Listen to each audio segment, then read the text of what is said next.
ഈശംസിഹായിക്ക് സ്തുതിയായിരിക്കട്ടെ. വിശുദ്ധ മത്തായി അറിയിച്ച സുവിശേഷം 18-ാമത്തെ അധ്യായം, അതിൽ 10 മുതൽ 14 വരെയുള്ള തിരുവചന ഭാഗമാണ് നാം ഇന്ന് ധ്യാനിക്കുക. ലൂക്കാ സുവിശേഷകൻ്റെ 15-ാമത്തെ അധ്യായം നമ്മുടെ മുമ്പിൽ അവതരിപ്പിക്കുന്ന 3 കഥകളിൽ ഏറ്റവും സുന്ദരമായ കഥയാണല്ലോ കാണാതെ പോയ ആടിൻ്റെ കഥ അല്ലെങ്കിൽ ഉപമ. ഇവിടെ മത്തായി സുവിശേഷകൻ ഇത് അവതരിപ്പിക്കുമ്പോൾ വ്യത്യസ്തമായ ഒരു വീക്ഷണകോണിലൂടെയാണ് ഈ ഉപമയെ വീക്ഷിക്കുന്നത്.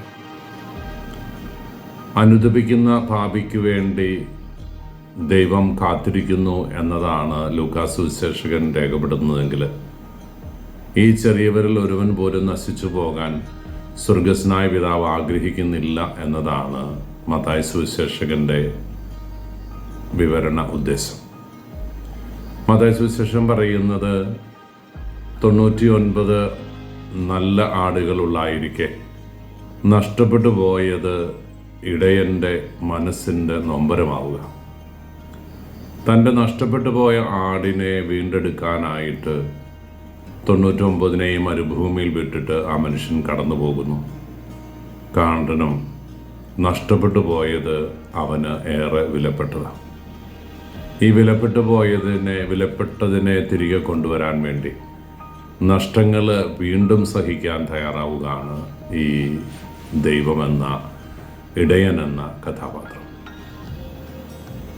വചനം വളരെ കൃത്യമായിട്ട് പറയുന്നു, തൻ്റെ ആടുകളിൽ ഒന്നുപോലും നശിച്ചു പോകാൻ ഈ ഇടയൻ ആഗ്രഹിക്കുന്നില്ല എന്ന്. സ്വർഗസ്നായ പിതാവ് തൻ്റെ പ്രിയപ്പെട്ടവരാരും നശിച്ചു പോകരുത് എന്ന് ആഗ്രഹിക്കുന്നു. പ്രിയപ്പെട്ടവരെ, നമ്മെക്കുറിച്ച് കരുതലുള്ള ഒരു ദൈവം, നമ്മൾ പാപത്തിൻ്റെ ചെളിക്കുണ്ടിൽ വീണു പോകരുത് എന്ന് ആഗ്രഹിക്കുന്ന ഒരു ദൈവം, പാപത്തിലേക്ക് തൻ്റെ മക്കളെ വീണു പോകരുത് എന്ന് നിരന്തരം ഓർമ്മിപ്പിക്കുന്ന ഒരു ദൈവം. ഇതാണ് വഴി, ഇതിലേ പോവുക എന്ന ആത്മാവിൻ്റെ സ്വരം തിരിച്ചറിഞ്ഞ് ആ വഴി പോകണമെന്ന് നമ്മളെ പഠിപ്പിക്കുന്ന തമ്പുരാൻ. അവിടുന്ന് നമ്മുടെ നാശം ആഗ്രഹിക്കുന്നില്ല. 2 കാര്യങ്ങളുണ്ട് പ്രിയപ്പെട്ടവരെ. ഒന്ന്, അവിടുന്ന് എൻ്റെ നാശം ആഗ്രഹിക്കുന്നില്ല എന്ന തിരിച്ചറിവോടുകൂടി അവനോട് കൂടുതൽ വിശ്വസ്തനാകാൻ ഞാൻ പരിശ്രമിക്കുക. എനിക്ക് വേണ്ടി ഏറെ ക്ലേശങ്ങളും നൊമ്പരങ്ങളും ഏറ്റെടുത്തവനാണ് എൻ്റെ ദൈവം. ഏകജാതനെ എനിക്ക് വിമോചകനായി നൽകി. ആ പൊന്നുതമ്പുരാൻ എൻ്റെ പാപങ്ങൾ പരിഹരിക്കാനായി കാൽവരി നെറുകയിൽ വെറുമയാക്കപ്പെട്ടു. തൻ്റെ പീഡാസഹന മരണ ഉദ്ധാന രഹസ്യങ്ങളിലൂടെ, രക്ഷാകര രഹസ്യത്തിലൂടെ എന്നെ സ്വർഗത്തിൻ്റെ മകനായി മകളായി അവൻ വീണ്ടെടുത്തു. നഷ്ടങ്ങളേറെ സഹിച്ചുകൊണ്ട് എൻ്റെ ദൈവം എന്നെ വീണ്ടെടുത്ത് രക്ഷിച്ചുവെങ്കിൽ ആ ദൈവത്തോടുള്ള വിശ്വസ്തതയിൽ ജീവിക്കാൻ ഞാൻ കടപ്പെട്ടവനാണ്. 2-ാമത്തെ കാര്യം, അവിടുത്തെ പോലെ ആകണം നമ്മൾ. എനിക്ക് പ്രിയപ്പെട്ടവരാരും പാപത്തിലേക്ക്, തിന്മയിലേക്ക്, ദൈവനിഷേധത്തിലേക്ക്, ദൈവവഴികൾ വിട്ട് പോകരുത് എന്ന് ആഗ്രഹിക്കുന്നവരാകാൻ നമുക്ക് സാധിക്കും. എൻ്റെ പ്രിയപ്പെട്ടവരെ, ദൈവം നമുക്ക് നൽകുന്ന കൃപയുടെ അഭിഷേകത്തിൻ്റെ ഈ മണിക്കൂർ, ഈ നിമിഷങ്ങൾ ഏറ്റവും നിർണായകമായിട്ട് നമ്മുടെ ജീവിതത്തിലും ഉണ്ടാകണം. എനിക്ക് ചുറ്റുമുള്ള ആരും പാപത്തിലേക്ക് വീണു പോകല്ല.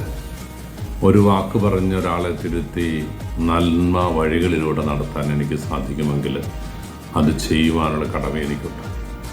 എന്നെ ഭരമേൽപ്പിച്ചിരിക്കുന്ന എൻ്റെ കുടുംബം, എന്നെ ഭരമേൽപ്പിച്ചിരിക്കുന്ന എൻ്റെ പ്രസ്ഥാനം, എന്നെ ഭരമേൽപ്പിച്ചിരിക്കുന്ന എൻ്റെ ഇടവക നശിച്ചു പോകാതെ നിത്യജീവൻ പ്രാപിക്കാൻ, അതിന് അവരെയും ചേർത്ത് പിടിക്കുക എന്നത് യേശുനാഥൻ ചെയ്തതുപോലെ തന്നെ നമുക്കും കരണീയമായ ഉത്തരവാദിത്വമുള്ള അവകാശമല്ല, കടമയാണ് എന്ന തിരിച്ചറിവോടുകൂടി അതിന് മുതിരാൻ നമുക്ക് ആഗ്രഹിക്കാം.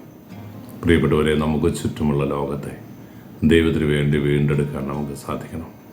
നമുക്ക് ചുറ്റുമുള്ളവരെല്ലാം ദൈവരാജ്യത്തിൻ്റെ ഭാഗമാക്കി മാറ്റാൻ നമുക്ക് ആഗ്രഹിക്കണം. ഈശോ അനുഗ്രഹിക്കട്ടെ. കർത്താവ് മിശിഹായുടെ കൃപയും പിതാവായ ദൈവത്തിൻ്റെ സ്നേഹവും പരിശുദ്ധാത്മാവിൻ്റെ സഹവാസവും നാം എല്ലാവരും കൂടി ഉണ്ടായിരിക്കട്ടെ, ഇപ്പോഴും എപ്പോഴും എന്നേക്കും.